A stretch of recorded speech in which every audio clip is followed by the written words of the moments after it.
Kalau memangnya bermasalah Indonesia, laporkan ke aparat penegak hukum negara Betul, Republik laporkan ke Indonesia. aparat penegak hukum, Bukan buka ke dokumennya publik. dibawa ke Republik Federasi Rusia. Apa hubungannya?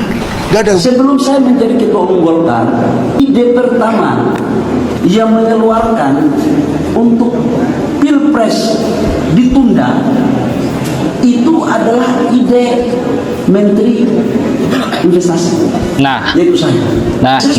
Ini Itu ide itu tidak pernah Presiden waktu itu Pak coba harus dengarkan apa yang disampaikan oleh Bahlil Lahadalia. Jumpa kembali sahabat garis lidah. Kali ini kita akan menyimak pernyataan yang sangat menarik dari mantan politisi PDIP yaitu Budiman Sujatmiko, di mana dia menanggapi pernyataan Hasto dan juga Koni mengenai adanya dokumen rahasia yang disimpan di negara Rusia. Mengapa kemudian dokumen tersebut tidak diserahkan kepada aparat penegak hukum untuk secepatnya ditindaklanjuti? Dan memang ini menjadi sebuah tanda tanya besar. Mengapa Hasto menyimpan dokumen tersebut di Rusia? Mengapa tidak dibuka ke publik? Dan kita lihat siapa saja pejabat yang masuk dalam skandal dalam dokumen tersebut jika memang itu terbukti benar. Dan kita juga akan melihat bagaimana Bahlil Lahadalia merespon wacana Presiden 3 periode yang disampaikan oleh Hasto adalah sikap ambisiusme Presiden Jokowi untuk melanggengkan kekuasaan. Nah, untuk selengkapnya, mari kita saksikan bersama-sama berikut ini. Sebelum saya menjadi ketua umum Golkar, ide pertama yang mengeluarkan untuk Pilpres ditunda itu adalah ide Menteri Investasi. Yaitu saya. Ini itu ide itu tidak pernah Presiden waktu itu Pak. Coba harus dengarkan apa yang disampaikan oleh Bahlil Lahadalia. Jadi rasanya ada sok tahu juga kelihatannya ya. Itu yang ngomong itu pertama saya ketika saya menjadi penanggap dari surveinya Pak Burhanuddin tadi. Di situ dikatakan bahwa kalau COVID ini belum berakhir, maka ekonomi kita itu akan semakin dalam pertumbuhannya. Maka kemudian dibuatlah beberapa skema.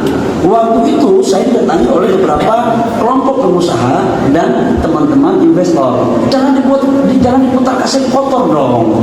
Yang dituntut itu saya.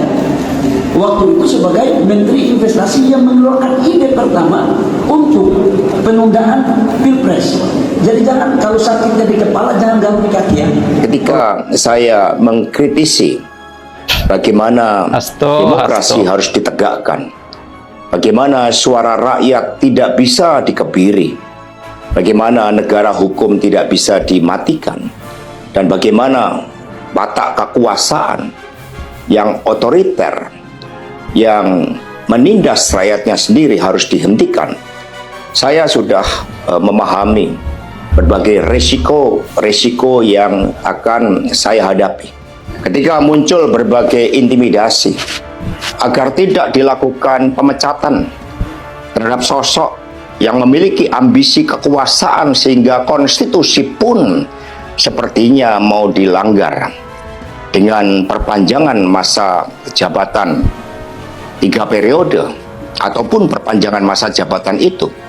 Maka demi konstitusi Ibu Mega kokoh berdiri menjaga demokrasi. Kan nama Bapak disebut ini dari Pak Hasto mempunyai bukti video-video terkait Bapak dan akan mengeluarkan video-video itu sebagai senjata itu gimana Pak?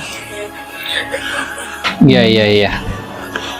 Tahu nanti harus. Ini tanggapan dari Presiden Prabowo mengenai penyampaian Hasto terkait wacana Presiden 3 periode.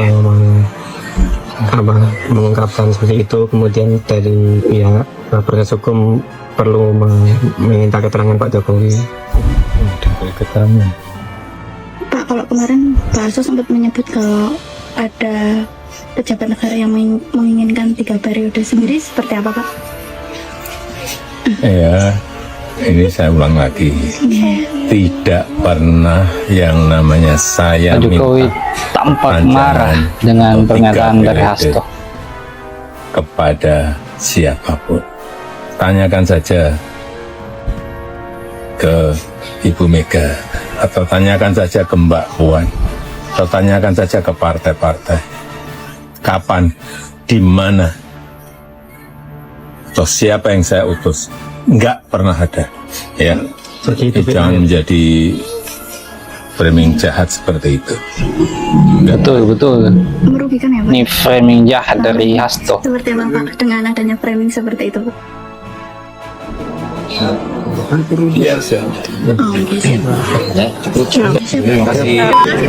Loh, ini bukan soal sebagai SRPD atau sebagai warga negara ya. Kalau menurut saya, kalau memang ada masalah hukum nggak apa-apa, dilaporkan saja ya. Kalau memang ada masalah hukum, saya kira kalau itu memang benar, silakan. Kalau diindikasikan ada pelanggaran hukum, dilaporkan saja pada lembaga Iya, penegak betul. hukum di Negara Kesatuan Republik Indonesia, bukan dilaporkan di lembaga di Republik Federasi Rusia. Yang bermasalah kan orang Indonesia, bukan orang Rusia, ya kan? Yang bermasalah kan namanya Bambang, namanya Ahmad, namanya Agus, namanya Sri, namanya Ningsih. Yang bermasalah kan, bukannya namanya Sergei, Vladimir, Anatoli, ya, Alexander. Kalau memang yang bermasalah Indonesia, laporkan ke aparat penegak hukum negara Kesatuan Republik Indonesia. Bukan dokumennya dibawa ke Republik Federasi Rusia. Apa hubungannya? Gak ada hubungannya. Kalau kita bicara hukum ya, karena kita bicara soal itu soal hukum. Jadi menurut saya gak ada masalah, silakan laporkan saja. Kalau memang tidak ada kepercayaan ya tentu saja Pak Prabowo juga mengatakan jelas sekali soal korupsi. Ini berlaku untuk siapapun ya. Bagaimana kasus-kasus hukum tentu saja harus diselesaikan secara hukum. Dan aparat hukum kita ya kepolisian, ya KPK, ya kejaksaan, kan begitu ya, ya kan, ya itu. Tapi analisanya bukan gertak sambal semata ya Bang? Apa tuh? Karena bukan ini kayak gertak sambal doang nih, belum buktiin. Saya kurang tahu karena saya bukan seorang psikolog, saya tidak bisa membaca mimik mukanya Ibu Koni saat berbicara ini sebenarnya gertak sambal atau tidak. Atau blackmail gitu? Ya atau blackmail, ya kalau blackmail kan nggak bagus jadinya. Ada kasus, kalau kamu mengetahui ada kasus kejahatan. Ya. Siapa namanya? Anda ini? Nurul. Anda Nurul tahu ada kasus kejahatan. Terus ngomong ke orang-orang, aku tahu ada kasus kejahatan. Tapi nggak kamu laporkan, Anda juga terpidana. Anda ikut kasus kejahatan itu. Nah, disadari nggak tuh? Budiman Sujatmiko ngomong, aku tahu kok ada dia berbuat jahat. Terus gimana laporannya? Nanti aja, itu urusan gua, laporan. Nah, nggak bisa kayak gitu. Saya bisa dituduh terlibat dalam pengaburan, penutupan, pengelabuan. Ya kan? Saya kira tidak perlu jadi seorang sarjana hukum untuk menyadari bahwa itu keliru. Ya kan? Tidak perlu jadi seorang sarjana hukum untuk menyadari itu keliru. Tidak perlu harus jadi sarjana hubungan untuk internasional untuk mengetahui bahwa di Indonesia yang diselesaikan di Indonesia, bukan di negara lain. Berarti Mas Hasto keliru dan menutup-nutupi Pak Hasto katanya belum pernah ngomong ini ya. Kayak yang berbicara kan Pak Guntur Romli dan Bu Koni. Mungkin lebih ditanyakan. Kecuali Pak Hasto pernah mengatakan itu, setahu saya Pak Hasto nggak mengatakan itu ya. Setahu saya. Yang mengatakan Bu Koni dan Mas Guntur Romli. Setahu saya ya. Tanyakan pada mereka saja ya. Apakah benar? Apakah hanya memakai nama Pak Hasto atau gimana? Kita nggak tahu. Saya juga bukan penyidik. Pak Jokowi membantah Hasto. Nah, akhirnya Pak Jokowi angkat suara juga merespon pernyataan Hasto Kristianto soal isu minta tambahan jabatan presiden menjadi 3 periode. Terima kasih buat jurnalis Solo yang bisa mengorek komentar Pak Jokowi sampai akhirnya kita bisa mendengar sendiri respon dari Pak Jokowi. Seperti apa tanggapan beliau? Mending kita lihat langsung saja. Ini dia.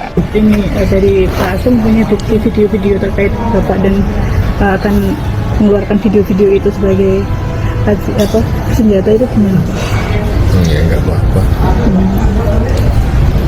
Kalau nanti harus kita lihat bagaimana Pak Jokowi merespon. Seperti apa Pak? Kalau Pak Jokowi ya misalkan Pak Hasto mengungkapkan seperti itu, kemudian dari pihak proses hukum perlu meminta keterangan Pak Jokowi.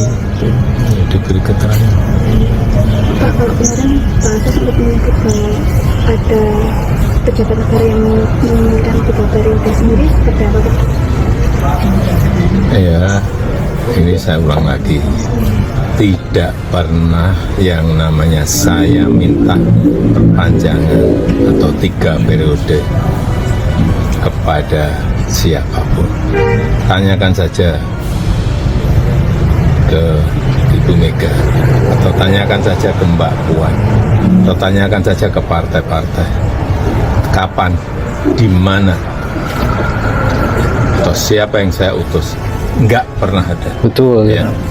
Pak Jokowi tidak pernah menyampaikan mengenai dia ingin melanggengkan kekuasaannya, apalagi lakukan 3 periode. Nah, sudah kita lihat sendiri kan, Pak Jokowi males soal gertakan Om Hasto yang katanya punya koleksi video barbuk alias barang bukti. Tapi dengan tegas juga Pak Jokowi juga menantang.